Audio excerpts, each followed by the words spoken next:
Welcome to Business Startup Show. My name is Abel Oheniakwe, and as always, we bring to you very innovative, lively, vivacious, and engaging interviews with young entrepreneurs. Today, I have a very interesting guest.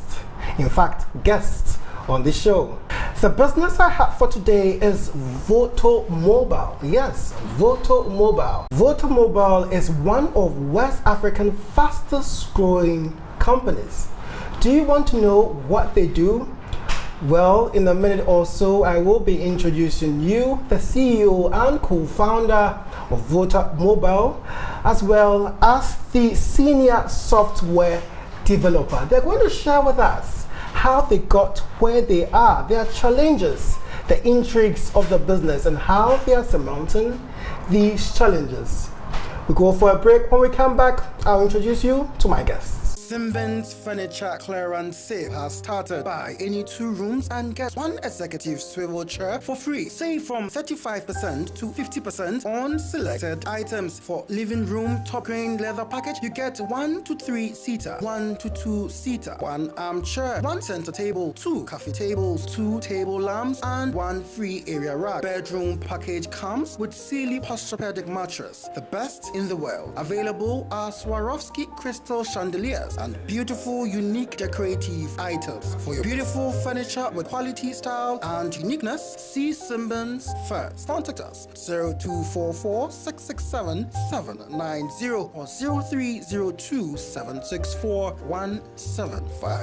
Are you looking for where to invest your money for the best return? Hebron is a forex fund management company which trades on the biggest markets in the world, the forex market. At Hebron, we make sound analysis of the markets and trade. Our offer, My Share Account, a pooled fund which offers you 5% monthly return on your invested amount. Multi-account manager account. This is a managed account which gives you full control over your funds and offers you up to 10% monthly return on invested capital. So get on board and discover the amazing returns the forex market has to offer. Hebron. We promise, we deliver.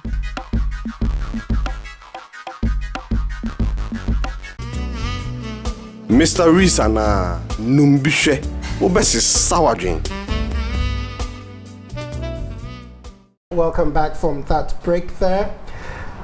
Business Status is brought to you by Hebron Invest and supported by AB Review and also Mr. Reese Water.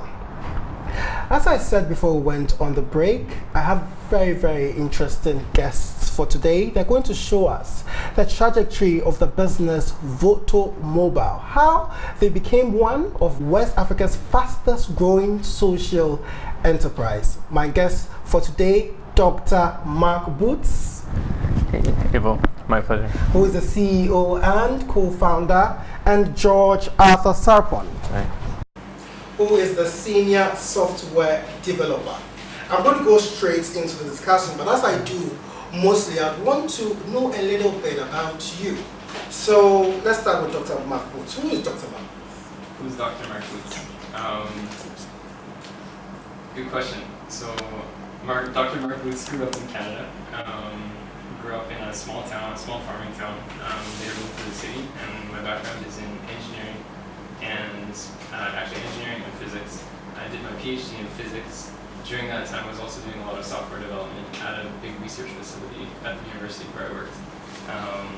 But throughout all of that, I had this desire to get out of the town, get out of the country, see more of the world. I was working on some really interesting theoretical research, but I wanted to dive into something more hands-on that tackled some of the tougher problems the world was facing.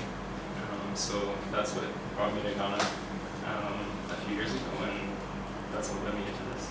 Wow, so you came voluntarily to Ghana. Was it through an association or a group or network or something like that? So I had a bit of experience during my undergrad with an organization called Engineers Without Borders, which tries to find ways that Canadian engineers can engage with problems of environment and hunger and poverty around the world. And that gave me an interesting context, but I also kind of wanted to see things for myself. So my involvement with EWE set the stage for getting involved in this. And they also provided, when we started developing this idea based on some experience from my co-founder who had also spent time working working with that organization with district governments in northern Ghana, they provided some seed funding for us to start developing this idea. All right, so you came to Ghana, did a little research, and thought there was a need for a product like this. Yeah, the beginning story happened as we were working with district governments, especially in the northern region, trying to figure out how we can help them. They had a desire to use more data, gather more information, and use more data to drive decisions around what sort of investments were needed in their communities, what people's priorities were. And they were finding that it was actually very, very challenging to gather that data and to get that feedback from tens of thousands of citizens that are spread all over remote rural villages. And at the same time, we saw the explosion of mobile usage in Ghana and throughout the rest of the continent, and thought there must be a way that we can tie these two together. And as we started doing that from the governance perspective, we also, once we started developing this technology, we realized that there were so many applications outside of governance as well, also to support businesses that need customer feedback, to support health and education programs and things like that. So we realized that what we started on could become quite a bit bigger. So your company, Votomobile, what they do is the mobile services help organizations share information and gather feedback by engaging difficult to reach populations, as you just said. Right, so George, what has been your experience so far working with a wonderful company like Votomobile? Yeah, I think it's been very interesting, and given the background to what Mark has said, this is where I ended up. I was then doing my national service as a teaching assistant at the K University in Kumasi, and happened to find out about this company that is into creating this technology that's going to empower people through using mobile phones. And coming to join the team over a year ago, it's grown tremendously. We've created so much that envisions much more than we earlier anticipated. It started small, but then the vision has gone on to get big, multi-platform, applicability in various areas. So it's been wonderful, it's been great, and we're still on it. Great. So I still get amazed because we're always having problems doing research, especially during elections and all the trying to get surveys, trying to find out what people are thinking. Yeah. Did you use this application? Was it ready by then during the December 2012 elections? We actually had our first prototype running for gathering input on people's priorities during the December 2012 elections. That was an interesting case, but we sort of found out exactly what everyone already knew were the main issues in the election. For example, education, jobs. So what we found out there wasn't too fascinating. I think one case for elections and policy that happened just a little while ago that was really interesting. I don't know if you remember in October when ECG raised the electricity rate, all of a sudden October 1st, 80% higher. Politicians were making speeches, national labor unions were promising to go on strike. There was so much noise about that. And ECG's promise was, if you pay more, we'll be able to deliver more reliable service. Your lights won't be doom, so it won't be going off every day. So that was the promise. And amid all these speeches and all this noise, nobody had actually asked Ghanaians, would you actually be willing to pay more, and could you pay more for your electricity? So that's exactly one of the questions that we can answer with this. So within 3 days, we partnered with City FM and the World Bank. We had Inshira Adu at City FM record and voice the poll for us, had it out there, and 3 days later we had responses from almost 1,000 Ghanaians. 1,000 Ghanaians within 3 days. To 8 detailed questions with their perspective on the issue. What was really amazing is we got the key question, could you and would you pay more if you knew that it would be reliable? And then what's amazing is after that, after people had stayed on the phone, they would stick around and they would leave us a detailed message, say like, hey, I'm living in Iran, and this is the situation here, and it's really intolerable. It needs to be fixed, but at the same time, we can't afford to pay more, so we're looking for this. So people would give us that quantitative data, and then could even fill us in on the qualitative aspect of their experience. It was really interesting to see. Very, very much so. So how does it work? How does the application work? Yeah, so basically we provide 4 things. The first one is a software platform online that allows you to easily share information or run polls. And you can either do that through simple telephone calls to reach people in their own local language, or you can do it through text messaging in different languages. And that platform is ready to go. You can sign on and use it yourself if you want to. But we've also been learning that great technology by itself isn't really enough, and you also need to understand sort of the human side. How do you design effective communication? How do you really encourage people to participate and encourage them to share their opinions accurately and things like that?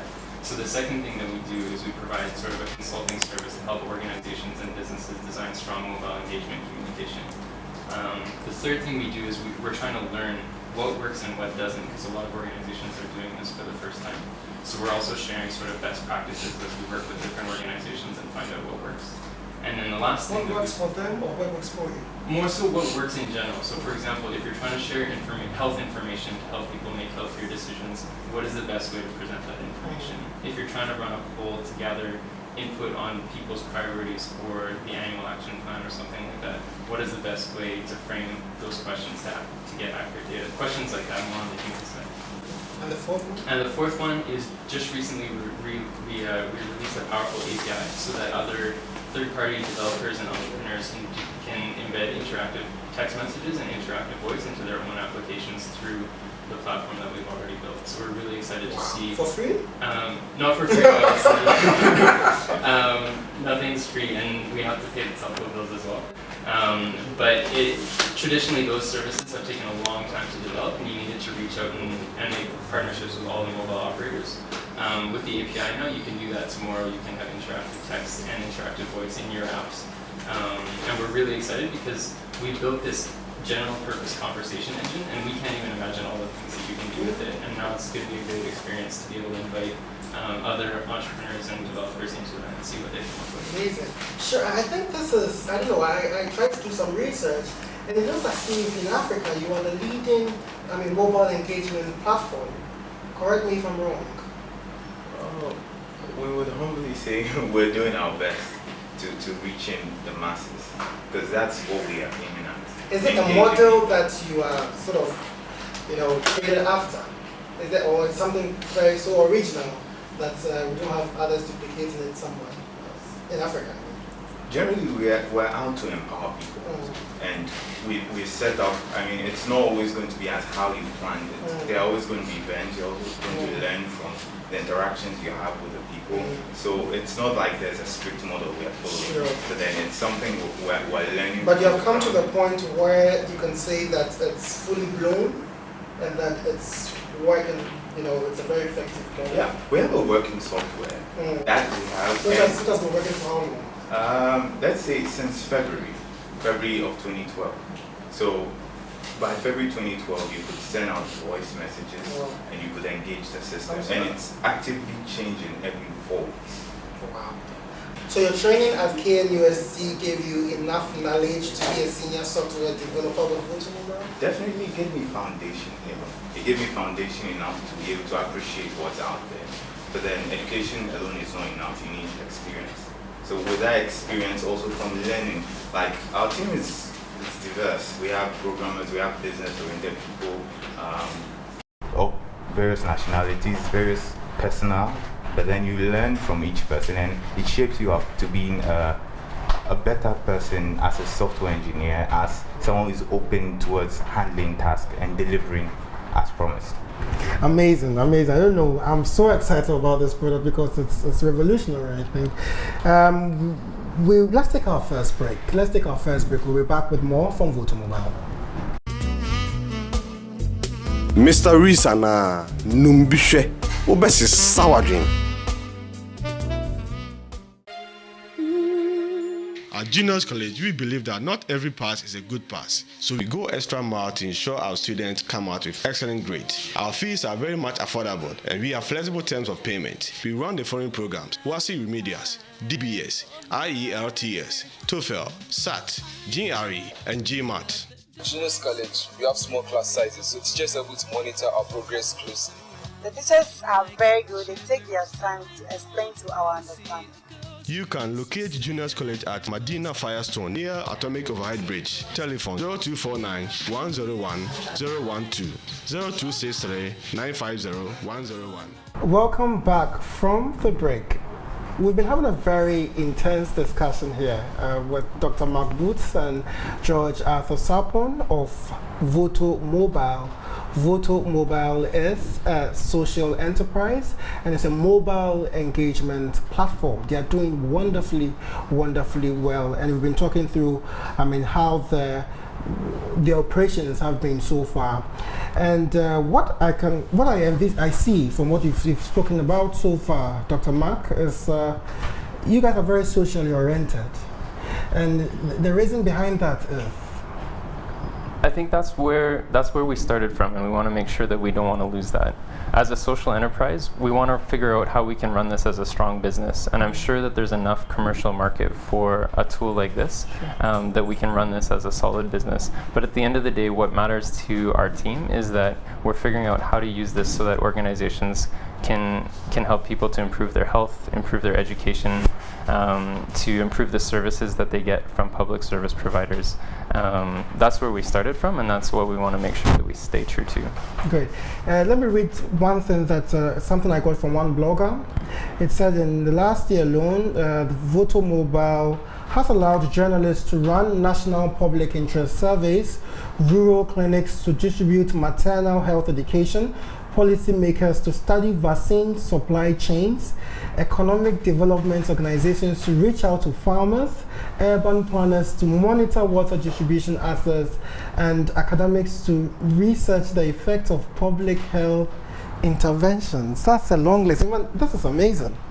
How do you come up with the kind of project that you want to tackle at a particular time? Well, the thing is this, we're a platform. So we power people.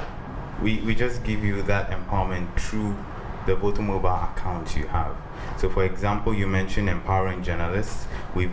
Mark earlier on mentioned, we worked with City FM. They had this survey to check how citizens respond to utility hikes in the country. And our platform just enables you by creating an account and engaging your subscribers to reach out to them and gather feedback from them. As Mark said also, there's a part of the firm where we are also consulting, because we have the vision of being a social enterprise and making change. So it also doesn't mean sit somewhere, but it also means sometimes you have to go out. So very often we travel up north, down south, east, west, all to make sure that the projects we support just are not we're not just technical support, but also on the ground support. So you travel a lot. What has been the reception so far? The reception, we've been getting some amazing results from some of these projects. Like for City FM to be able to quickly turn around and say, this is what Guineans are thinking on the issue. For Savannah Signatures to start their program and find out that out of all of the calls that they've sent with maternal health information to mothers in the north, 80% of those have been listened to.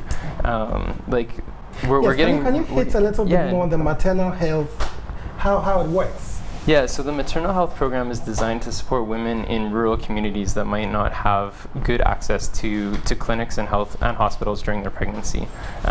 So it's designed to share information with them. Every week they get a phone call in their own language, they just pick it and listen to it. And it has information related to the stage of the pregnancy and what they can do to keep themselves and their baby healthy. So we weren't really sure how that program was going to turn out when we launched it. It's similar to some other ones that have been run, but with a few twists on it. One of the neat things that we can do, because it's through voice, is that we can tell exactly how long are people listening to the messages. Did they get the phone call? How long did they stay on the line? The other neat thing is, because the whole system is interactive, we can also ask them questions. So we can ask them quiz questions to actually check, did they understand the messages? Wow. We can even ask them about their behavior. So for example, if the message is about protecting yourself and your baby from malaria, 2 weeks before they get that message, we can ask them whether they sleep under a mosquito net. And then maybe 2 weeks later, they get the message. And then 2 weeks later and 6 weeks later, we ask them again, are you sleeping under a mosquito net? And actually measure the change in people's health behaviors. And they get all these calls in their local language? Absolutely. So Savannah Signatures took care of recording. In this case, these messages were recorded in English and Dagbani. And then as they look at expanding the program, they'll add other languages. So for every woman, she answers the phone and she gets it in her own language. Amazing. Let's go to your team. But before that, you guys you have your platforms working in Ghana, Nigeria, Uganda, and India. So those are the places where we've run fairly major projects, but just recently we finished a major re-architecture of the platform so that it's very easy for us to add service in any new country. So literally we're now global. What we started here in Ghana is spreading out. We're at the point where we can dial phone calls to anywhere in the world. We can send text messages anywhere in the world. And if people need to either receive incoming calls or receive incoming text messages in new countries, we can add that very, very quickly. So we're really excited about this stage that we just got to. Was it last week that we released that? Last week. Last week. Things you move can fast. do it in any language of the world. Amazing, Great. amazing. So I'm going to ask. Tell me about the team. Yeah, we're a great team. We have the technology team, of which I'm part of. We're about 4 tech team members, and then we have a business team. Our business development team is also based in Ghana currently with us, because this is the grounds we're working with. There's 2 of our business BD team, and then we also have a research department. We also have 2 members in our research department. So the research also assists in on the ground projects and stuff like that. Yeah, so it's a great team. It's a big team, and we're growing, and that's what we do. So yes, now we know the reception is good from what you have said. You guys are doing amazing stuff, and I like the social twist to it. The fact that you're really impacting lives with your product. But when it comes to some costs, it's an expensive venture. When people want to come to your platform, do they have to pay a lot to benefit from the services? So we're working all the time to try to make that as affordable as possible. One thing that we're working on is that if every organization that wants to use mobile for social change is going by themselves to the mobile operators, they represent such a small volume that it's really difficult for them to get any kind of interest or any kind of deal. So we're in a neat spot where we can bring all of that together. So as we grow, we're always working to drive down the cost. The other thing to consider when looking at the cost, for example, of sending voice messages or text messages, that in a lot of cases, we're allowing organizations to do what they used to have to do by going out in a Land Rover and visit people face to face. So we're replacing fuel costs, staff time. If instead of having to go out every week to gather feedback, you can go out every 2 months and then in between reach people on their mobile whenever there's issues, you can really cut your overall costs. Mobile provides a pretty disruptive way to bring those costs down. Great. Funding. Yeah. How are you guys funded? Is it your own personal funds, or do you have some partnership with Engineer Without Borders? So we have some seed funding that we're really grateful for from Engineers Without Borders. We've bootstrapped ourselves. Myself and my co-founder have put some funds into this. We're also really lucky that because we've run a very tight and frugal team, we're actually revenue positive after 1 year on revenue, and we hope to continue growing this as a stable business. The other neat possibility is to expand into new markets. What we found is a powerful tool in the social sector definitely has applications for businesses trying to gather customer feedback and other areas like that. So as we grow into that, we're hoping that we can actually use the profits from that side of the business to further reduce the costs for social impact projects. Are you looking for some more funding? We're absolutely looking for investment. We know that this can grow into a strong business, but we're actually looking for the right match with the right investor, someone who can buy into our values and keep this business true to its social vision. Those are the underlying. That's the underlying thing. We would absolutely love investment to allow us to offer more integrated services in more countries around the world, to grow this and make it available to more organizations and businesses much faster than we could grow on our revenue. But at the same time, we're looking for investors that will be with us in the social mission that we've set out from the beginning.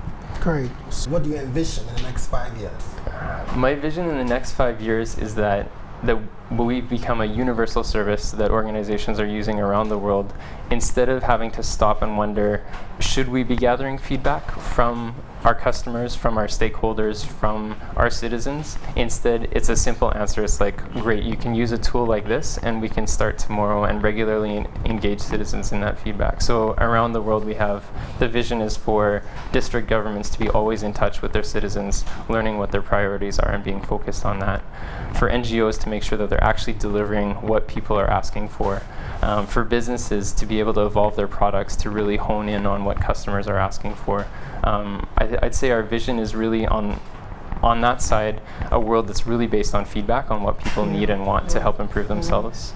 On the second side, we know this is also a tool for sharing information. So for example, the maternal health service, the key there is to share information that people can use to make themselves healthier, to make their children healthier. So that's the other side, is that these tools will be used so that people have instant access to the information that they need, either for health, for improving their education, for finding out about jobs. Really, the opportunities there are pretty limitless. So are there mechanisms you are putting in place to make sure the feedback you are getting are authentic? Do you have mechanisms in place? Or yeah, absolutely. So that's a key goal of our research department, to sort of figure out what is the relationship between the feedback we get through the phone and what we would get in person, and how can we bring those as close together. So for example, with the maternal health project, one thing that will happen soon is that we're going to compare what people say that they're doing on the phone. We're getting responses from all 3,000 women. We also want to go or have the partners go into the community with community health workers and check, maybe for 200 of those, did what they say they're doing on the phone actually match what they're doing? And then we can actually measure and observe the relationship between these two and figure out how accurate we are and how we can become more accurate. Great. So we go for our second break. When we come back, we wrap up our discussion. Are you looking for where to invest your money for the best return? Hebron is a forex fund management company which trades on the biggest markets in the world, the forex market. At Hebron, we make sound analysis of the markets and trade. Our offer, My Share Account, a pooled fund which offers you 5% monthly return on your invested amount. Multi-account manager account. This is a managed account which gives you full control over your funds and offers you up to 10% monthly return on invested capital. So get on board and discover the amazing returns the forex market has to offer. Hebron. We promise, we deliver. Alright, you welcome back from the break. If you just joined us, I have been having a very engaging and insightful interview with Dr. Mark Boots and George Arthur Sarpong of Votomobile. In fact, it's an incredible mobile engagement platform. It's also a social enterprise, and they're using their platform to engage the populace and solve real problems real time. Talk of getting the right things done. I saw on your website, votomobile.com, that you plan to have a hackathon. What exactly is that? Yeah, API, as Mark mentioned earlier on, is a platform to allow third-party developers take hold of our system and use it also to engage other people. So in a way, we are opening it out for everyone who could hack it to come give it a try and create technologies that would further expand the engagement circles. Wow. So we're not just limiting the work to ourselves, but then we're also spreading the vision across. So you can get all that information on our website, as you said, votomobile.org. Yeah. Votomobile.org. Yes. .org. I've learned so much, and I know you've also at home learned so much from what Votomobile is doing. We've had the CEO and co-founder, Dr. Mark Boots, alongside the senior software developer, George Arthur Sarpong. Talk us through what they've been doing so far. They've talked through the challenges they faced, their successes so far, and how they are impacting our life socially. I am personally very much impressed with what they are doing, and all I can say is to urge them all so that they can be able to surmount all obstacles they'll be facing, because definitely they will be facing some. I mean, it's natural for any business startups. Thank you very much once again. Hey, my pleasure. Our pleasure. Thanks very much. Join us same time next week for another interesting episode on Business Startup Show. My name is Abel Ohene Akwe. As the sponsors, Mr. Reese Drinking Water, Grace Palace Boutique, Hub Accra, and AB Review.